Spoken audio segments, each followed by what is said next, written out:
오늘은 사도행전 9장에 나오는 말씀을 중심으로 해서 사울의 변화라는 제목으로 하나님 말씀을 나누도록 하겠습니다. 우리가 잘 아시겠지만은 기독교적 정신이라는 거하고 유대교적 사상, 이 두 가지가 크게 충돌이 되고 있어요. 충돌이. 이것을 잘 구별해서 신앙을 분별 있게 행동하게 되면 좋은 신앙 이르게 되고, 그리고 주님이 원하는 기독 신앙에 이르게 됩니다. 그런데 우리가 생각 없이 분별 없이 그저 하나님 이름 많이 나오고 교회 이름 많이 나오면 좋은 신앙이라고 생각하는 경향성이 우리에게는 굉장히 많아요. 그런데 분별 없이 많은 세월을 지나가면서 한국 기독교회는 놀랍게도 유대교가 되어져 가고 있다 하는 말씀을 누차례 저는 드려왔어요. 예수님이 돌아가시고 나면 이제 33년이 되겠죠. AD 역사적으로. 그래서 33년에 예수님이 돌아가시게 되고, 예수님 돌아가신 직후에 부활의 주님을 만나게 되어지고, 기독교 사회는 어마무시한 변화가 일어나게 됩니다. 그것은 뭐냐 하면 사울이라고 하는 한 인물이 기독교로 들어오게 되었다는 사실이에요. 그전에는 유대교에 충성을 다하는 사람이었는데 이 사람이 기독교로 전향을 하게 되었다는 사실이에요. 여러분, 이것은 가벼운 문제가 아니에요. 이건 엄청나고 놀라운 문제가 되는 것입니다. 유대교의 행동대장이라고 말할 수 있고, 핵심 당원이고 중추적인 역할을 했고, 장래와 미래가 촉망되는 그런 젊은 청년이, 그런 놀라운 사람이 기독교로 확 바뀌어서 들어오게 되었다 하는 이 사건은 단순히 어느 한 일개인이 변화되었다는 얘기하고는 차원이 다른 얘기인 겁니다. 자, 그러면 오늘 드리고 싶은 말씀은, 그러면 이 변화되는 사건을 통해서 우리가 배울 수 있는 것은 뭐겠는가 할 때 핵심적 요소 한 세 가지를 오늘 말씀을 좀 드리려고 합니다. 자, 첫 번째로 사울의 변화된 사건을 통해서 배울 수 있는 것은 사울의 이 사랑 없는 종교적 열심, 이것이 얼마나 위험한 일인지를 우리로 배우게 만듭니다. 지금 사도행전의 시작점에서는 사울이라는 인물이 느닷없이 7장 마지막 절에 등장하죠. 그때 이 사울이 등장을 하게 돼요. 그것을 바라본 사람으로서 앞으로도 합법적으로 무엇인가를 하게 된다면 얼마든지 가능하겠다는 생각을 사울은 가지게 된 것 같아요. 사람이라는 것은 죄의 경중을 따지잖아요.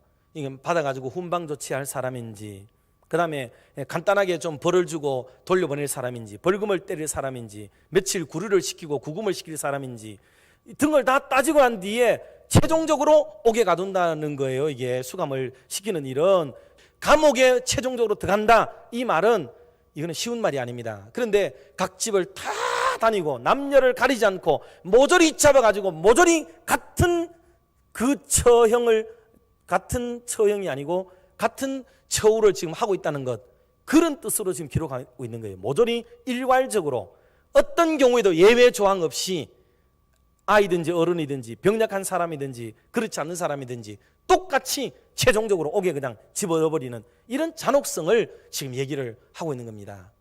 아무도 그 사람을 막을 방법이 없어요. 막을 재간이 없는 거죠.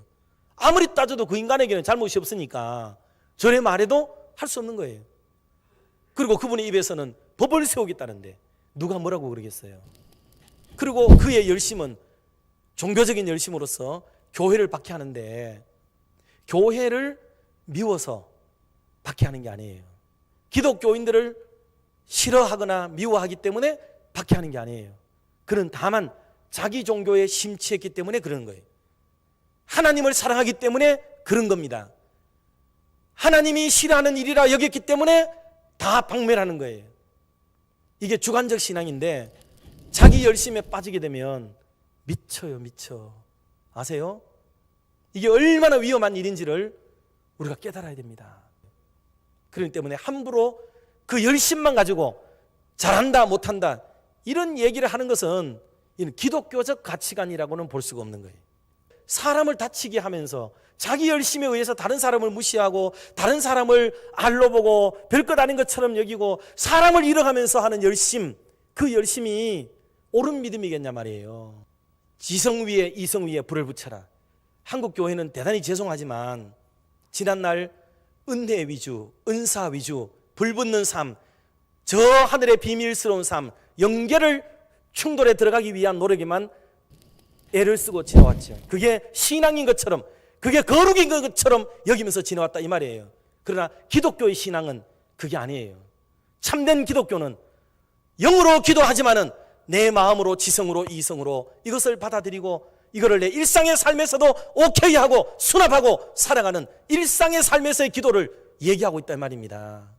그런데 기독교는 끊임없는 위선자들을 양산해 내는 일만 급급했어요. 왜? 일상에 기도하는 것 뭐 누가 인정해요? 그냥 항상 여기 테이블에 와가지고 엎드려서 기도해야 경건한 사람이고, 많은 시간 오랜 시간 기도하면은 그 사람이 기도 많이 하는 사람이고 경건하고 의로운 사람이지. 일상의 삶에서 주님을 의식하고 이러면 주님이 화내시지, 이러면 주님이 안 되시지, 이런 마음을 가지고 신앙생활하는 사람 모조리 믿음 없는 사람으로 다 치부해버리잖아요. 그래서 기독교가 아니에요. 기독교가. 두 번째는 그리스도와 성도의 하나됨인데, 좀 장황한 설명을 피하기 위해서 핵심만 말씀을 좀 드리면 이거예요. 4절을 주목해 보시면 지금 박해를 받고 있는 것은 예수 믿는 사람들이에요. 성도들이에요. 교인들이고 교회가 박해를 지금 받고 있습니다. 그런데 주님은 성도들의 아픔, 성도들의 박해, 교회의 핍박, 교회의 환난, 이것을 당신의 것으로 여기고 계시다 하는 것을 보여주는 거죠. 네가 나와 죽고 나와 산다는 말의 의미는 뭐냐? 예수 때문에 핍박받고 박해받아서 함께 죽고 영광된 것으로 함께 살고 욕된 것으로 죽고 보람된 것으로 함께 사는 것, 이게 기독교라는 정신이라는 것을 가르쳐주는 게 교회의 교회. 기독교인이 형제를 욕하고 교회를 욕하고 비방하고 비난하고 믿지 않는 자들에게까지 그런 얘기를 전파하는 것은 복음을 한 번도 전해보지 않는 자가 그런 좋지 못한 소리를 왜 그렇게 퍼나르는지, 그런 기독교에 있는 자들이 아니라는 거죠. 그러나 기독교는 그렇지 않았어요. 누가 형제가 범죄하면 찾아가서 위로해주고 그에게 권면하고 돌아서도록 만들고 기어이 형제가 되게 만들고 한 덩어리가 되도록 만들어가는 것, 이게 기독교 복음이에요. 성경에 기록되어 있다고 해서 여러분 다 성경이라고 말하지 마세요. 성경의 정신을 이해하지 못한 채 성경을 응용하는 것은 그게 바로 하나님을 빙자한 삶이라는 것을, 유대교적 정신이라는 것을 꼭 기억을 바로 해야 됩니다. 마지막 세 번째는 하나님의 일꾼 세우심이거든요. 하나님의 일꾼 세우시는 것은 어떠하냐 하면 하나님이 행하시는 강한 일을 보게 되는 거죠. 바울의 회심은 바울 자신이 계획했던 것도 아니고 준비한 것도 아니에요. 아시다시피 이거는 호련히 막 갑자기 이런 일이 벌어지게 되어졌던 거죠. 이전에까지는 어떠했든지, 지금이 어떤 자리에서 변화되었든지, 그가 가진 사상이 무엇이었든지, 그가 저지른 죄의 난날의 죄악이 무엇이었든지 하나도 중요하게 따지지 않으셨어요. 그렇게도 기독교를 박해하던 사람을 기독교의 중심 인물로 세워나가는 이런 아이러니한 일조차도 감행하시는 분이 하나님이시다 하는 것을 말씀하는 게 이 9장의 말씀의 내용입니다. 오늘 여러 가지로 격하게 말씀을 드렸는데, 사랑하는 성도 여러분, 우리가 우리를 돌아보면서 사랑 없는 종교적 열심만 내는 것 주의를 하셔야 되고요. 그리고 그리스도와 성도들은 일체감을 가져야 되고 성도와 성도도 연합하고 하나 되어야 한다는 것을 마음에 꼭 담으시고, 하나님의 일꾼 세우시면은 이것저것 사람이 가지고 있는 조건들과 여러 가지들을 가지고 가르는 것이 아니라 하나님이 어느 날 무신날 각중에 하나님이 세우고자 하면 그는 일꾼이 되는 거죠. 하나님이 하시겠다는데, 주님이 원하신다는데, 그런 일들에 대해서도 우리가 물론 다른 부분들도 살펴야 되지만 모든 극적으로만 그렇게 할 수는 없겠지요. 그러나 원칙적으로는 그런 마음과 발상과 방향성을 우리가 가지고 하나님의 일을 하는 것이 좋겠다. 내가 가진 것들로 태클 걸고 아니라고 말하고 그렇게 하는 것은